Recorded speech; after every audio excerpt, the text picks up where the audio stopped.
رسول الله حبيب الله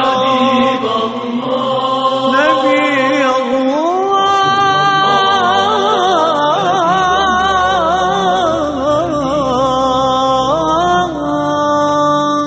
شفيع الله.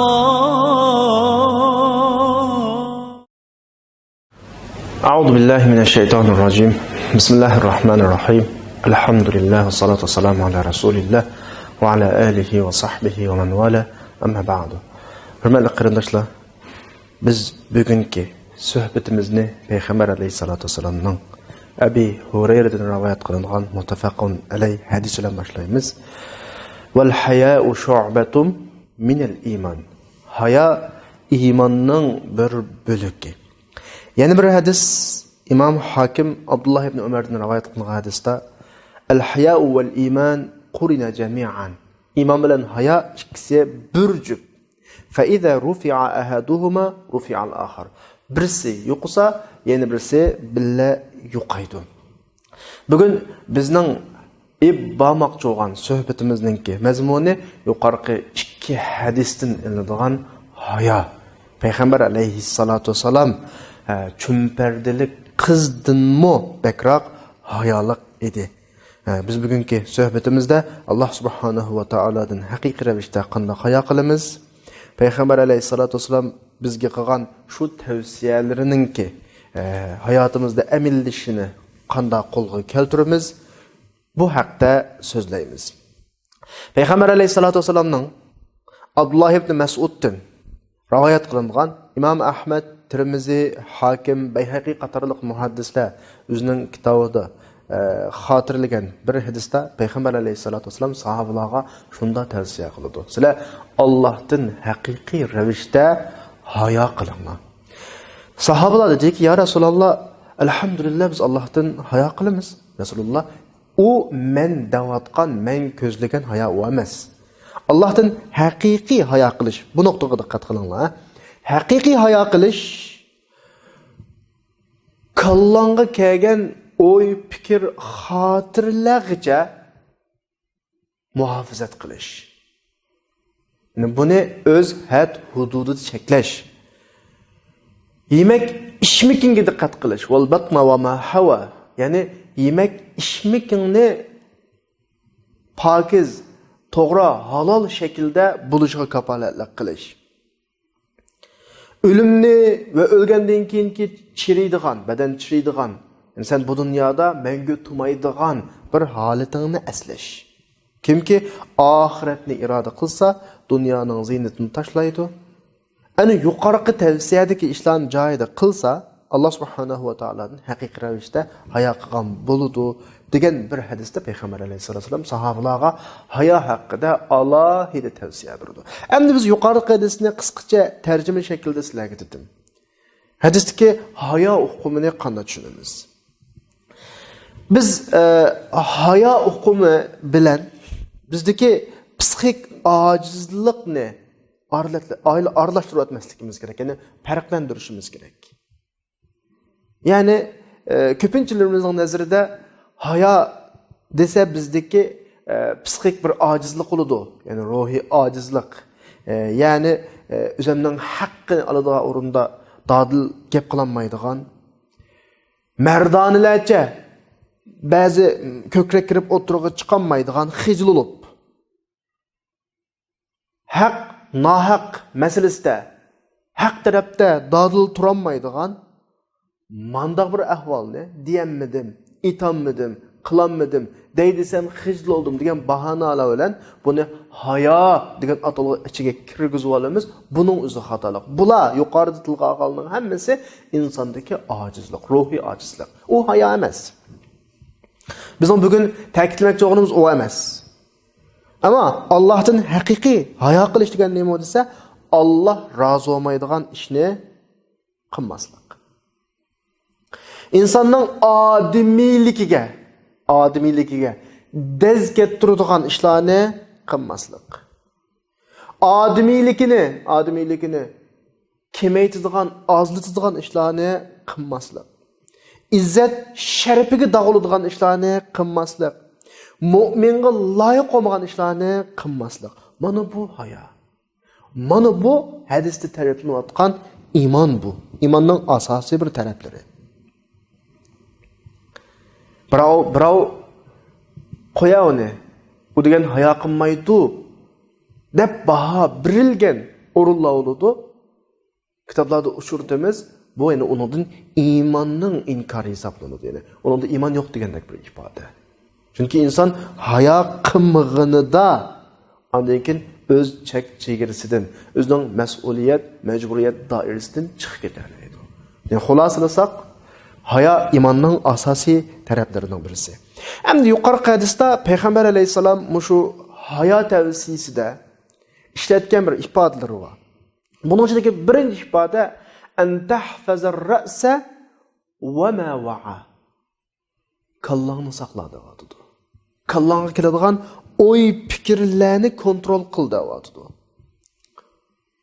Mesela yani Allah razı olmaydigan oy fikirlerininki kallağa keliş meselesi. Avval biz manda bir noktani aldı bilen deymiz. Prinsip noktasıdın. Adamның xiyalidan keçken, zihnidan keçken oy fikirlerge insan soralmaydı. Yani insan onunla mesul emas. Çünkü insan onu kontrol kılanmaydı onu. Ama şu kallangdan keçivatkan natoğru oy fikir, xiyallarını üzlüksüz davamlaştırsan, köp hallarda bu xiyal iradega aylanadi ve ameliyatga chiqib qoladi. Mana bunun o'zi bizni ma'siyatga olib, had hududdan chiqib ketishga sabab bo'ladi. Bu yerdagi sen kallangdan kechgan xiyollarni kontrol qilish degani bu nuqtadan deyilgan gap yani. Tabiiyki inson bo'lish sifatimiz bilan kallamizga har xil xiyollar keladi, har xil hatto harom ba'zi ishlarning tasavvuri keladi. Bundan biz so'ralmaymiz qiyomatda. Ma hadisdeki sen kallangdaki oy fikrini kontrol qil degani, mush oy fikrining amaliyotga aylanib qilishidan saqlash. Unda oy fikri kelgan vaqtda o oy fikrini darhol qo'g'lab chiqarish. Chunki biz shu nuqtani aniq bilishimiz kerakki, üstimizdeki igimiz Allah biz oshkora qilayotgan, yushurin qilayotgan ve biz biladigan, bilmaydigan, bo'lgan va bundan keyin bo'ladigan bo'lmagan bo'lsa qanday bo'ladigan, bo'lgan bo'lmasa qanday bo'ladigan ishlardan tortib hammani to'liq biladi. Agar biz buningga ishonch qilgan vaqtimizda, Allohning mushu nuqtalarni aniq bilib degan vaqtimizda biz to'g'ri yo'limizda bo'lamiz.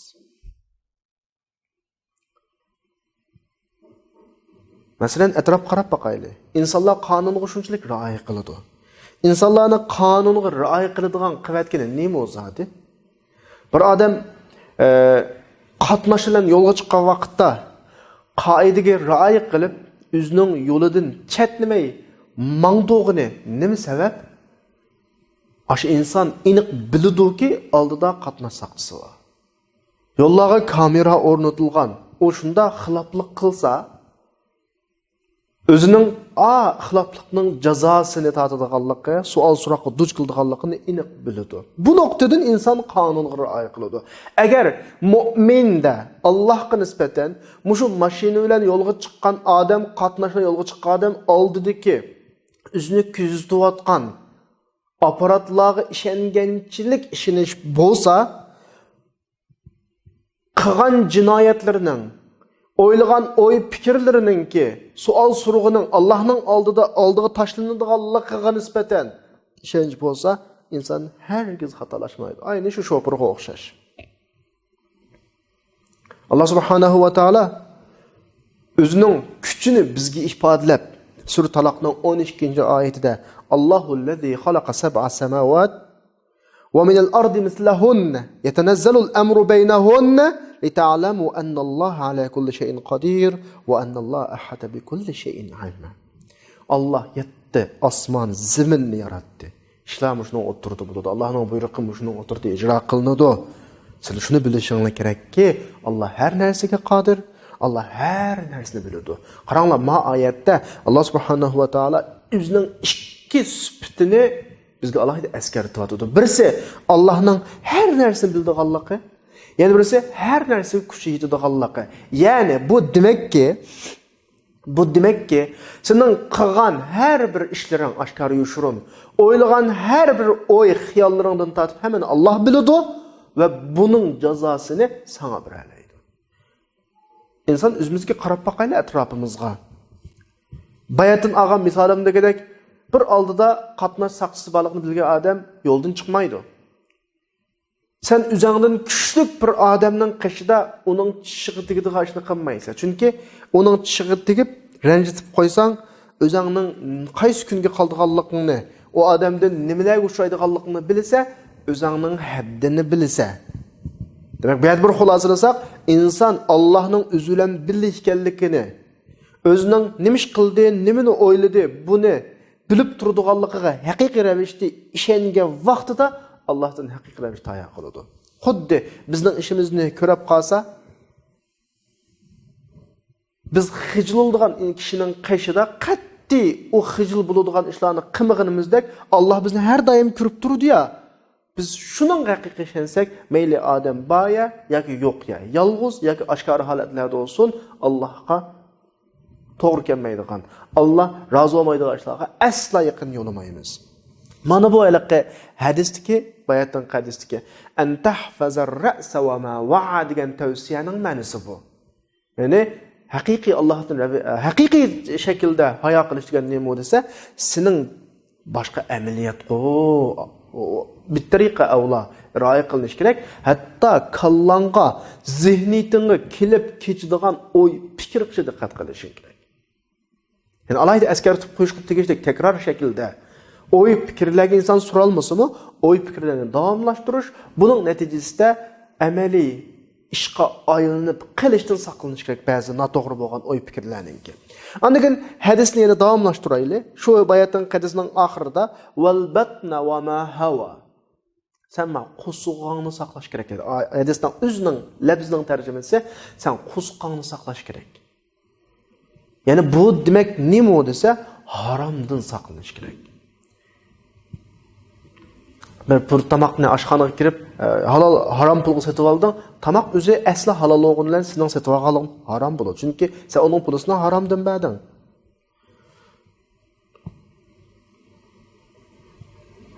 Sen o'zingning yemekliklaringni, ichmaklaringni masalan, kiyim-kechaklaringni halol moldan ta'minlagan vaqtingda, shu vaqtida hadisning tavsiyasidagi Alloh haqiqiy ravishda hayo qilgan bo'lsa, bu uncha qulay ish emas. Tabrani rahimahulloh Abdullah ibn Abbas'tan rivoyat qilgan hadisda nima deydi? Hey Sa'di. Sen tamoqni pokla deydi. Hadisning ifodasida poklash ifodasi bor. Tabiiyki pokizlik nuqtasini o'ziga olgandan boshqa bu poklash ifodasi halollik nuqtasini maqsad qiladi. Hadisning oxirisida, hozirgi hadisning oxirisida ey Sa'di, tamoqni pokla, duoying ijobat bo'ladi. Buning hammasi Allohdan haqiqiy ravishda hayo qilishning bir turi. Ya'ni haromdan yemak ichmak, o'zimizning ta'minotini, o'zimizning yemak ichmak, kiyim-kechaklarini haromdan qilmaslik. Tamam, darsimizning 5idagi, suhbatimizning 5idagi o'qigan hadisni davomlashtiraylik. Rasululloh hayo qilgan tavsiyasida bizning zihniyatimizga, kallamizga keladigan o'y fikr, xiyollarni tortib, buni kontrol qilish, buni saqlash, noto'g'ri o'y fikrlarni qo'g'lab chiqarish va yemak ichmak bu tarafdagi halol haromlikqa diqqat qilishga tavsiya qilgandan keyingi 3-chi tavsiya o'limni. Bu dunyoda mangu yashamaydigan, o'lib bizning bu badanimiz chirib tugaydiganlikni eslash. Bu Alloh subhanahu va taolodan haqiqiy hayo qilishlidir dedi hadisda. O'lib tugaydiganlikning hayo bilan nima aloqasi bor? Amaliyotda inson cheklik yashaydi. İnson o'lgan vaqtda hamma narsa tugaydi. İnsonning dunyodagi olgan bilimlari tugaydi. Ilmiy darajadagi ilmiy darajasi tugaydi. Topgan mol dunyolari tugaydi. Dunyoda olgan huzuri tugaydi. O'lim insonning hamma nimasini tugutadi. Normalda qarindoshlar mu'min Tağım iniqroq degan vaqtda insonning hayoti hayotning ko'rsatkichisizligi tiksizlik shaklda taraqqiy qilib mangdi, o'rlab mangdi. Inson kun sari bilmagan narsani biladi, taraqqiy qiladi, o'rlaydi. Kun sari pul mol topadi masalan. Boyliqqa erishadi, oilasini kundan kun sari o'zgartirdi, o'zining jamiyatdagi o'rni, salohiyati kundan kunga erishadi. Mana tiksizlik shaklda hayot ko'rsatkichisizligi o'rlab mangdi insonninki. Mu'minning va mu'min emas bo'lgan insonning har holatda. Ulam shunda keladi. Bu tiks o'rlab mangan ko'rsatkichisizligi shu hamallan tugaydi, to'xtaydi. Mishaydilam to'xtaydi. Hamma tugaydi. Illaki mu'min o'lim degan bu hodisadan bisib o'tib o'rlashni davom qiladi. Yani biz şunu demekçi mu'minning dunyoda qilgan ijobiy ishlari, mu'minning hayotidagi tik o'rlayotgan ko'rsatkichisizlik hisoblanadi. Bu ko'rsatkichisizlik mu'min o'lgandan keyinmi to'xtab qolmaydi. Chunki payg'ambar alayhisalom hadisda mu'minning qilgan yaxshi sadiqalari masalan, tarbiyalab qo'ygan yaxshi bolalari, qoldirib ketgan manfaatlik bilimlari mu'min o'lgandan keyinmi uzluksiz uning uchun ajr yetib turadigan bir davomlashib turadigan yaxshilik deb sifatladi ya. Mu'minning hayoti bu. Ya'ni mu'minning hayoti yaxshilik. Hayotida mashta tiksizlik bo'yicha o'rlaydi. Mamotimi yaxshilik, o'limimi yaxshilik mu'minning. Chunki mu'minning u hayotdagi ko'rsatkichisizligi şu tik şekilde o'rlashni o'lgandan keyin davom qiladi. O'lim gerçi bu o'rlashning bir chikiti bo'lsa-mu, ammo mu'minda u o'rlashni to'xtatmaydi. Chunki mu'min hayotini qanday prinsip asosida qurgan desa, kullu nafsin da'iqatul maut asosida qurgan. Har qanday jon o'limni tetiydi. Bu hayot o'tkinchi bir hayot. Mening qilayotganimning hammasi shu o'limdan keyingi hayotning tayyorligi degan asosida o'zining hayotini qurgan bo'ladi. Bu nuqtadan o'lim biz tushundirsak, bir odamning butunlay yo'qolishi emas. İnson ruhininki kiyim almashtirishi. Bu beden biz hozir bizni ko'tarib turayotgan bu qo'l, bu put, bu beden ruhdan ayrilib bu dunyoda qoladi. Ruh o'zining ishini uzluksiz davom qiladi. Dedikki, mu'min o'zining hayotini mo'sha asosda qurgan bo'lg'achqa, mu'mindagi asosiy taraf ruhi bo'lg'achqa, uning jismi miyada qolib qolgan taqdirdimi, ammo uning hayot asosini qurgan u ruh, u amal, u shakl uzluksiz qana qiladi, davom qiladi.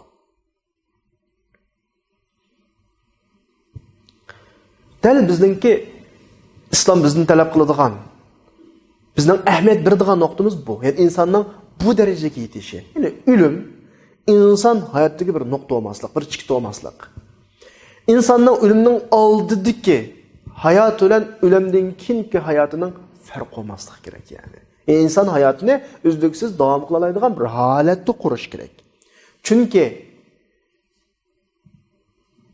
mu'min shuningga ishonadiki, mu'minni saqlab turayotgan u joy bizning bu bedenimiz ma'isonda bo'lsin va bu to'plagan bu mol dunyorimiz yoki bu yerda ko'rgan bu huzurimiz asqatadigan joy emas.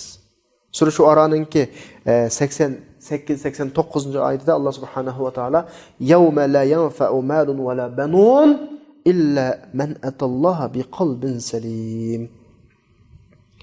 U joyda paydo'rdig'ini to'plagan mol-mulking yoki o'sining jaddi jamiyatining balvoqalaring emas, illoki sog'lom qalb degan nima?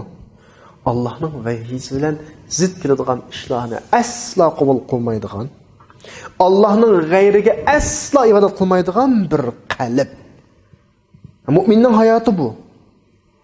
Mu'min buni asligan vaqtda, hadisga qaytaylik. Buni asligan vaqtda o'limning nima ekanligini, o'limning mohiyatini, hayotning mohiyatini, Mu'min o'zining hayot ko'rsatgich siziqining o'lim bilan to'xtab qolmasligini o'ylagan, asligan, bilgan vaqtda va hayotini mushu shaklda qurib chiqqan vaqtida andikin hayotda Allohdan haqiqiy ravishda hayo qilgan bo'ladi. Bu hadisdagi val tazkurul mauta val bila. Sen ölüp tugaydigan bir holatlarni eslash, buning xarakterini tushunish, buning mohiyatini tushunish, shunga yarasha ish olib berish Alloh subhanahu va taolodan haqiqiy shaklda hayo qilishiladi. Endi bunga munosabatlik Imom Buxoriy ibn Mas'ud radhiyallohu anhu dan rivoyat qilgan bir hadis bor. Hadisning ichida "Iza lam tastahi fasna' ma shi." Sen hayo qilmasang, xohlagan ishingni qil degan bir mazmun bor. Mushuni qanday tushunamiz endi? Yani yuqorida dedik biz inson Alloh subhanahu va taologa haqiqiy ishonganda, Allohning barliq birlikka o'zini ko'zitib turadiganligi va bu hayotning mohiyatini tushunganda, kelgusidagi bizni kutayotgan u hayotning mohiyatini tushungan vaqtida o'zining hayotini hayo asosida qurib chiqadi. İnsandan qiladigan butun ishi hayo bo'ladi. Allah xolamaydigan, rozi bo'lmaydigan ishlardan asla yaqin olmaydi ushlarga. Endi mayadagi hadisda hayo qilmasang xolig'ingni qil deydigan bir ibora bor. Bu iborani, bu ifodani qanday tushunamiz? Bilamiz, insonning eng cho'ng prinsipi Allohdan hayo qilish. Kallasida Alloh bo'lmagan, hayo qilish bo'lmagan inson o insonning eskiligi yoki o insonning epkiladigan buzuqchiligini yoki o insonning qiladigan buzg'unchiligini asla tasavvur qila olmaydi. Allohdan hayo qilgan vaqtda shuningga ergashma shaklda atrofdagi kishilardan hayo qiladi. Hayo qildi degan gap o'zini tutib oldi degan gap. Ko'ngli tortadigan nurg'un ishlardan ko'ngli tortib qilg'isi kelmasimi, ammo u ishlarni qilmaydi. Chunki Alloh bor, Alloh ko'rib turadi. Bunda xalqning haqqini yesam bo'lmaydi, xalqning izzat sharafiga chaqilsam bo'lmaydi. Bu şekilde çoğun günahlardan saklanıdı. Nacar sözlerini kılmaydı. Set, kabih işlerini kılmaydı. Bunların hemmesi haya ile kontrol kılınıdı. Haya ile an öz yoluğa, öz izğa düşürüldü. Hem de biz daima bir gepindeyimiz. İmanın deslepki basqıcı, İmanның dastlabki bosqichi. Shariat üstümüzge yükleyen mas'uliyat, majburiyatlarni kuchli iroda bilan dastlabki qadamda tatbiqlash. Dastlabki qadamda tatbiqlash. Va kalonda bo'lsin, biz davatgan üzülen jihad qilish degan shu. Sende yo'q deb asli. Shariat bizni talab qildi. Qildik. Ig'ir keldi dastlabda. Zo'lab qildik. Dastlabda biroz yapatatimiz. Qavımız yok, könmegen, adetlenmegen, özümüzü zorlayımız. Bana bu üzülen kıldığın cihad dep, neçiret bunu dep öttü. Andın ki, insanın asli yaratılma karakterilen şeriatının körsetken talimat, üstüge mesuliyet, mecburiyetleri masoğaçka, bunu kıgandın ki, tabii bizde bir xil huzur, hala ve şekillenidi. Çünkü bu hayat insanga bir xil kengirchilik, baxit, saadet, xotirjamlik tuyg'usirudu. Tabii bu ishlar asta bizga zo'r kelmaydigan, qiyin kelmaydigan bo'ladi. Asta texmi o'rlab tabiat, mijoz, xarakterga aylanib, bizning odatimizga aylanib ketadi. Shunga bir asar var. Ni'mal abdu Suhayb law lam yakhafulloha lam ya'sahu. Suhayb shunchalik yaxshi bir bandiki, Allohdan qo'rqmagan taqdirda osili qilmaydi degani, balkim bu odamning vujudi, tabiati, xarakteri imonning o'ziga aylanib ketgan. Asla bu odamning xuddi yoritilma tabiatiga o'xshash imonning ta'limotlaridan sirtqa chiqish, iymon ta'limotlariga qarshilik qilish asla tabiatida yo'q degan ifoda bo'lishi mumkin. Yana favqulodda taraqqiy qilgan degan gap. Dal bizni talab qilinayotganimiz shu. Bizni talab qilinayotganimiz shu. Hayo qilish orqali o'zimizni kontrollik ostiga olamiz, ma'siyatlardan cheklaymiz. Dastlab qadamda biroz qiyin kelishi mumkin. O'zimiz bilan qiladigan jihatning birinchi bosqichimiz shu. Bara bu bizning tabiatimizga aylanadi. Oxirida biz shu narsaga aylanamiz. Ya'ni shu taklifot, shu mas'uliyat, shu ta'limot, şu vazifeler bizga aylanadi. Biz hech qandaq bir kuch emasdilla, avtomatik holatda shuni qildigan holat. Mana bu iymonning eng yuqori bir gavdasi. Endi mushu nuqtani tushunib bo'lgandan keyin biz asli gapni iza lam tastahi fasna ma shi'ta degan hadisdan boshlagan to'q asli. Ya'ni sen hayo qilmasang xolig'ingni qil degan bir hadisda buni qanday tushunamiz degan vaqtda biz yuqorida gapni deyishimiz bu hadisga nisbatan bir oldin muqaddima. Yani insanın hayatı iman ta'limoti bo'lgandan keyin, insanın hayatı iman ta'limoti bo'lgandan keyin, xarakterimiz, tabiatimiz tatqan ishning hammasi islom shariatiga, Allohning ta'limotiga uyg'un bo'ladi. Bu vaqtida Alloh bizni buyurgan, shariat bizdan kutgan ishlarni atrofimizdagilardan nim deyishni qat'iy nazar xijil olmasdan, haya qilmasdan degine, atrofdagi kishilardan xijil olmasdan qiliver. Chunki sening tabiating haqiqiy mu'minga aylanib, islom taqozosi, islom talab, islom talabi sening tabiatingga aylanib ketgachga, garchi sen bir jamiyatda yashaysan, bu jamiyatda sen qilmoqchi bo'lgan o ishni qo'llamaydiganlar ko'p, sening ishing yot tuyulishi mumkin. Sen Allohdan haya qilmasan, ya'ni Allah bu ishdan rozi olmaydilam deb qolmasan, ya'ni Allah rozi bo'lgan ish bo'lsa qiliver degan bo'lishi mumkin buning ma'nosi. Yoki buning yana bir ma'nosi bu hadisninki, yana bir ma'nosi biz bayatni tushungandek, sening tabiating bu. Islomning taqozosini shuningga mos shaklda qilishing kerak. Ammo mush ishni o'z yo'lidan, islomning talab taqozosidan, Allohning ta'limotidan chiqqan shaklda qilishda Allah'tan haya qilsang qiliver, chunki Allohdan haya qilmagan sendek insonni hisob qiladigan ikkinchi ko'z bo'lmaydi. Mana shaklda ma'no olishi mumkin. Ikkili ma'noda nima desa, inson Allohdan haya qilgan muddatda xatolik o'tkazmaydi. Chunki insonning butun vujudi, xarakteri, butun tabiati Allohning ta'limoti bilan qanaqib ketdi, birlashib ketdi.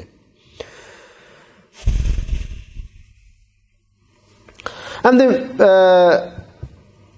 mushu bugungi suhbatimizga munosabatlik Ibn Qayyim rahimahullohning bir gapi bor. Bu gapini muhim deb qarag'achqa, ahamiyatli deb qarag'achqa men shuni bir deb o'tashni to'g'ri topdim. Biz hayo haqida ketyapmiz. Amaliyotda hayo ikki xil holatning hosiloti. Ya'ni hayo qilish demak senda cho'ng ko'rish va yaxshi ko'rish bo'lgan vaqtda ondan keyin o'ttirdan hayo degan bir narsa o'ttirga chiqadi. Allohni cho'ng ko'rsa va Allohni yaxshi ko'rsa, Allohni cho'ng ko'rish degan, men bir nuqtaga diqqat qilinglar. Allohning qudratini tushunib yetsa, xiloflik qilsang Allohni jazolaydiganligini bilsa, Allohning do'zaxoligini bilsa, manlıq çıtqa vaqtda Allah seni qo'rqitadigan bir kuchga ega degan gap. Sen buni to'liq eding. Shuni cho'ng ko'rdi inson. Allah subhanahu. Chunki do'zax va Allah qahhar sifati va azab alim ba, azabı muhim ba. Bu nuqtalarimiz Allohni cho'ng ko'ramiz. Chunki xilof qilib jazo olamiz. Yana bir tarafdan Allah bizning Robbimiz o'g'ach. Bizning yo'q bir holatni bizni paydo qilib, dunyoga kelishimizga sabab bo'lg'ach, dunyoda bizga kerakli barcha butun biz ehtiyojli narsalarning hammani hozirlab, butun dunyoni bizga mos shaklda hozirlab bergan nuqtalar turib biz Allohni suyamiz. Ya'ni Allohni cho'ng ko'rish bilan Allohni suyish ikkisi bir yerga kelgan vaqtida o'ttirdan hayo chiqadi. Şuңашqa Allah subhanahu wa ta'ala Sur Rahman'ninki 78. ayetida o'zining manda ikki sifatini bir yerga kelib so'zlaydi. Tabarakasmu robbika zil jalali vel ikram. Jalal egisi bo'lgan, ya'ni buyuklik egisi bo'lgan va ikrom egisi bo'lgan, muhabbat bizga bergan nurg'un noz ne'mat egisi bo'lgan, muhabbat egisi bo'lgan Allah subhanahu wa ta'ala haqiqatan buyukdir deyotdi bu oyatda. Ya'ni o'zining bu yerda ikki dona nozik sifatni ishkina keldi. Jalol sifatiki buyuklik sifati. Allah'ның jalali degeni Allah o'ziga qarshi chiqqanlarni jazolayalaydigan kuchga ega. Dozaq va Allohninki, qahr va Allohninki. Va Allohning yana birisi ikrom sifatiki bu biz Alloh qo'ygan muhabbatni ifodalaydigan sifat. Ya'ni bizda Allohga nisbatan birisi Allohni cho'ng ko'rgan vaqtimizda, Allohni buyuk ko'rgan vaqtimizda va Allohni so'ygan vaqtimizda andagan hayo shakllanadi. Qanaqdir sen cho'ng ko'rsa, yaxshi ko'rmaysan. Yaxshi ko'rsa, cho'ng ko'rsa, buningda yuqori degandek hayo shakllanmaydi. Masalan, buni biz insonlar o'tirsak Allohga qarasaqmi, deyli birovlarni bak cho'ng ko'ramiz. Buning qobiliyatiga ishonamiz, iqtidoriga ishonamiz, navbatdagi huquq imtiyozga ishonamiz, yaxshi ko'rmaymiz. Nova vaqtda bizda buningga nisbatan to'liq hurmat qiladigan, buning diginni qilib chekilgan yanadigan ahvol bo'lmaydi bizda. Balkim ko'rgan yerda diqqat qilishimiz mumkin. Bizni ko'rmasa, ishingni qil deb menga yuradigan ish chiqadi. Birovlarni biz yaxshi ko'ramiz, yaxshi ko'rganlik bilan bu odamning qo'lidan ish kelmaydi. Uning bizga bir keltirgudek ziyni yo'q. Shuni yaxshi ko'rib qo'yamiz. Uning ne degini bizga buyruq, ne to'sqini bizga men bulanmaydi, cheklama bulanmaydi. Bu meniq masala. Masalan, bir o'qituvchimiz bor maktabda deyli. O'qituvchimiz bor. O'qituvchimizning bilimiga intayin qoyil biz. Ajoyib bilimli o'qituvchi. Ammo uning ba'zi past qiliqlar bo'lib qolsa, biz buningga qoyil, ammo uni yaxshi ko'rmaymiz. Esonda bo'lsin, hayo qilishning asosiy turtkisi biz bayatın degandek ikki xil holat o'rtaq tepilgan vaqtida andigan hayo shakllanadi.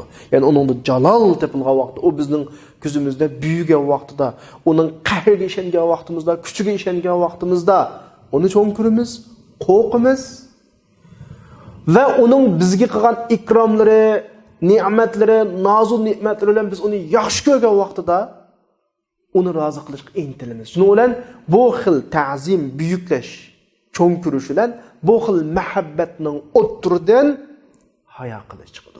Hayo qilish demak biz suhbatimizning beshida deb o'tganimizdek Alloh subhanahu va taolo sizib qo'ygan siziqdan chiqmaslik. Hayo qilish degan bu bo'ladi. Ya'ni hayo demak, hayo biz ashta ta'limotlarga zid shaklda yashamagan o'zimizning hayotimizni Alloh subhanahu va taoloning ta'limotlariga mos shaklda qurib chiqqanligimiz dal hayoning turtkisida qurib chiqqan bo'lamiz. Ya'ni biz Alloh subhanahu va taolodan qo'rqqan miqdorda, qo'rqqanchilik Allohni so'ysak va Allohni so'yganchilik Allohdan qo'rqsak, bu yerdan hayo shakllanadi. Bu hayo bizni Allohning g'azablanadigan ishlarga berishdan to'saydi. Allah razılığın işlağa heydek çoludu. Mana bu İslam'daki güzel ahlaklarını soğan haya. Hayanın asası tarafı Allah subhanahu ve ta'ala'dan korkuş bilen ifadılıdır. Ömer radıyallahu anhu'nun bir gibi var. Biz başka derslerimizin de ötken. Ömer radıyallahu anhu men pes insan emas başkalarını aldaydıgan deydi. Ya ki aldınıdığan sadı insan mı emas davatıdı. İntayın nazuk bir tarafa. Biz bayatın davatkan iki noktağı nispeten udul kılıdığan bir taraf. Ömer radıyallahu anhu'nun mağa gibi yani. Yani başkalarını aldımayma, peslik kılmayma. Ve başka aldınıdığan sadı mı emas. İkili xil taraf insanın bir kıymetki igi ulanmaslıqının sebebi. Ve insan başkalığı ziyankeş kıldığan pes olup kalsa, bu mu insanın kıymetini düşürüdü? Aldınıp ketadigan sada olup kalsa, yani insanın kıymeti düşüp ketadi. Mümin qanday oluşu güçlü bo'lishi kerak. Mümin her daim özünün tangponluğunu saklayalaydigan bo'lishi kerak. Mümin her daim özdeki ijobiy, salbiy sifatlarning o'ttiridagi tangponluqni saklayalaydigan bo'lishi kerak. Yani aldıda bir hadis okugan to'q suhbatimizning oldida Hakim Abdullah ibn Umardan rivoyat qilgan hadisda iman bilan haya ikkisi bir jo'p. Birisi yo'qolsa, yana birisi yo'qoladi. İkisinin o'ttiridagi munosabat mavjudlik munosabati. Mavjudlik munosabati. Yani bunu tushunish uchun biz bir sifat bilan sifat egisining o'ttiridagi munosabatiga bir misol kelsak bo'ladi. Bunu tushunish uchun bir qush uçudu. Qo'sh bir sifat egisi, ya'ni uchishdan iborat sifat egasi. Bir qush uchalganda andan keyin u qushuladi. Endi mushu qushdan uchish degan sifat yo'qolib ketsa, o'nim bulanmaydi. Qush bulanmaydi. Bu gap nimaga mas qiladi bu gap? Iymon bir zot olsa, bir vujud olsa, xuddi qushga o'xshash. Buning asosiy sifati, xuddi qushning asosiy sifati uchish bo'lgandek hayo. Iymon yo'qolganda, nima? Hayo yo'qolganda u hayosiz, hayo yo'q iymonninki hech bir nima bo'lmaydi. Ya'ni xuddi ucholmaydigan qushning qushlanmaganga o'xshashlan bir masala. Masalan, Alloh subhanahu va taolo mushunga o'xshash bir ma'no, ya'ni sura Ahzobning 39-oyatida da'vatchilarni Allohning dinini boshqalarga yetkazadiganlarni sifatlab nima deydi? Allazina yuballighuna risalatillah va yakhshawnahu. Allohning dinini boshqalarga yetkazadigan, Allohdan qo'rqadigan. Mana o'xshallangan. Qush uchudi, va o'xshash da'vatchi Allohdan qo'rquvchi bo'lish kerak ekan. Bir odam dinni da'vat qilganlik bilan o Allohning roziligiga inson emas. Misol shaklida da'vatimiz. Çoğum Allah'tan qo'rqish kerak, boshqalardan qo'rqmaslik kerak. Batil so'zlarni qilmaslik kerak, kuchliklardan rozi qilish uchun. Qo'rqib haqni deyishdan sukut qilmaslik kerak. Agar shu bo'lib qolsa, xolos. U garchi da'vat qilayotgan bo'lsa-mu, yuqorqidek da'vatchida tepiladigan sifat bo'lmaganida uning da'vati tugaydi. Demak, har qanday bir sifat egisininki, vujudninki sifatlar munosabati qanday bo'lgan bo'lsa, iman bilan hayoning munosabati ana shunda. Hayo olmagan iman, o iman olmaydi. Esingizda bo'lsin, biz ko'pincha hollarda bu hayo hukmini inson bilan insonning o'rtasida bunu deb qaraymiz. Amaliyotda inson bilan insonning o'rtasida bo'lgan hayo, birovlardan xijillish, birovlardan xijillib bir ishni qilmaslik yoki qilgan ishlarini yushirish Allah'tan xijillashning bir qismi. Shunga bugungi suhbatimizda insonlardan hayo qilish haqida pek to'xtalmaymiz. Chunki buning asosiy manbasi Allohdan hayo qilish. Chunki inson sen bilan davomli birga emas. Bugun hayo qilishing mumkin, atrofingda insonlar va ati hayo qilolmaysan. Chunki ati yo'q o'sini qilishingda, ammo insondan ayrilmaydigini, har zaman inson bilan uning zihni, ichki dunyosi, kallasidan kechgan har o'y xiyollargacha bilib turadigan Alloh inson bilan birga. Inson Allohdan hayo qilganda qalbisidan tabiiy hayo qiladi. Shunga bu nuqtadan biz ma tarafini bekroq kuchab qanaqvatimiz so'zlayapmiz. Demak, mu'minningki bugungi suhbatimizning natijasida mu'minni bo'lishga tegishli sifat mu'min hayoliq. Allohdan hayo qilmaydigan mu'min bo'lmaydi.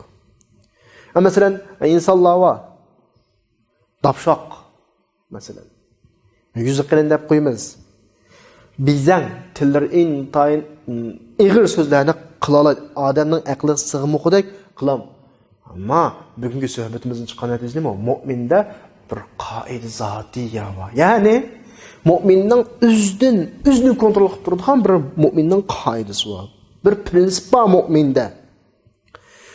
Bu prinsip ostida mu'min asla va asla nachar so'zlarni qilolmaydi. Nachar ishlarni qilmaydi. 30 yil birga yashasang bu mu'min bilan bir og'iz nachar chekidan oshgan gapni qana qilmaysa, anglamaysa. Payg'ambar alayhisolatu vasallam Tirmizi Abu Hurayradan rivoyat qilgan bir hadisda kishi ba'zi gaplarni parvo qilmay qilardi, shu gap sababli dozaqqa tushib ketdi degan bir hadisda shu mazmunda bir eskartma bor. Demak, mu'min mushu hayo degan islom axloqining turtkisida aqallisi bir so'zgacha, amaliy ishdan boshqa so'zgacha diqqat qiladi. İnsanlarning moda bir gapi bor kishilarningki, bir odamni axloqli, masalan, deb sifatlashda u odamningki yuvosh, yumshoqlikni asos qilib, bu degan nayt yuvosh, yumshoq axloqli bolada sifatlaydi. Yoki bir odam axloqli bo'lgani uchun yuvosh, yumshoq bo'lishi kerak degandek bir xil ifodalar bor. Amaliyotda bu sutga silingan bir zahar bu. Asla unda emas amaliyotda. Bu xatarli gap bu. İnsan axloqli bo'ldi degan gap o'zining hayotidagi ish faoliyatida Alloh uning ato qilgan hikmat, aql, idrok, donolik bilan donolik bilan dinning butun qimmat qarashlarini gap so'z va ish harakatlariga singdirgan shaklda hayotini qurib chiqadi va davom qiladi. Darsimizning oxirisida Alloh subhanahu va taoloning haqida payg'ambar alayhisolatu vasallamning Tirmizi Salman al-Farisi radhiyallohu anhu dan rivoyat qilgan bir hadisi va shuni bilan oxirlashtiramiz. Innalloha hayyun karimun yastahi. Alloh subhanahu va taolo hayoliqdir. Alloh subhanahu va taolo isildir, haya qiladi. Tabiiyki biz boshqa narsalarimizni deb o'tdik. Bizning hayotimizdagi yaşaş uslubimizni Allah'ın esma sıfatlaridan erişki buyurulgan. Velillahil esmaul husna. Allah'ın güzel esma sıfatları var. Fed'uhu biha. Sizler şu esma sıfatlar bilen Allah'ın sıfatlarını sıfatlanish arqılı Allah'a yaqinlashinglar, Allah'a ibadat qilinglar dedi Qur'onda. Bu noktadan hazır so'zlagan anglagan hadisimizde Allah'ni haya qilg'uchi, haya qiladi degan axloqini anglab o'tdik. Tabiiyki biz inson bo'lish sifatimizdan bir tariqa avla qana qilishimiz kerak. Allohning axloqi bilan axloqlanishimiz kerak. Alloh subhanahu va taolo hammalarga güzel axloqlar bilan axloqlanib o'zimizning hayotini islomning qimmat qarashlari bilan qurib chiqib davomlashtiradigan fursatlarni ato qilsin. Va axiru da'wana alhamdulillahi robbil alamin.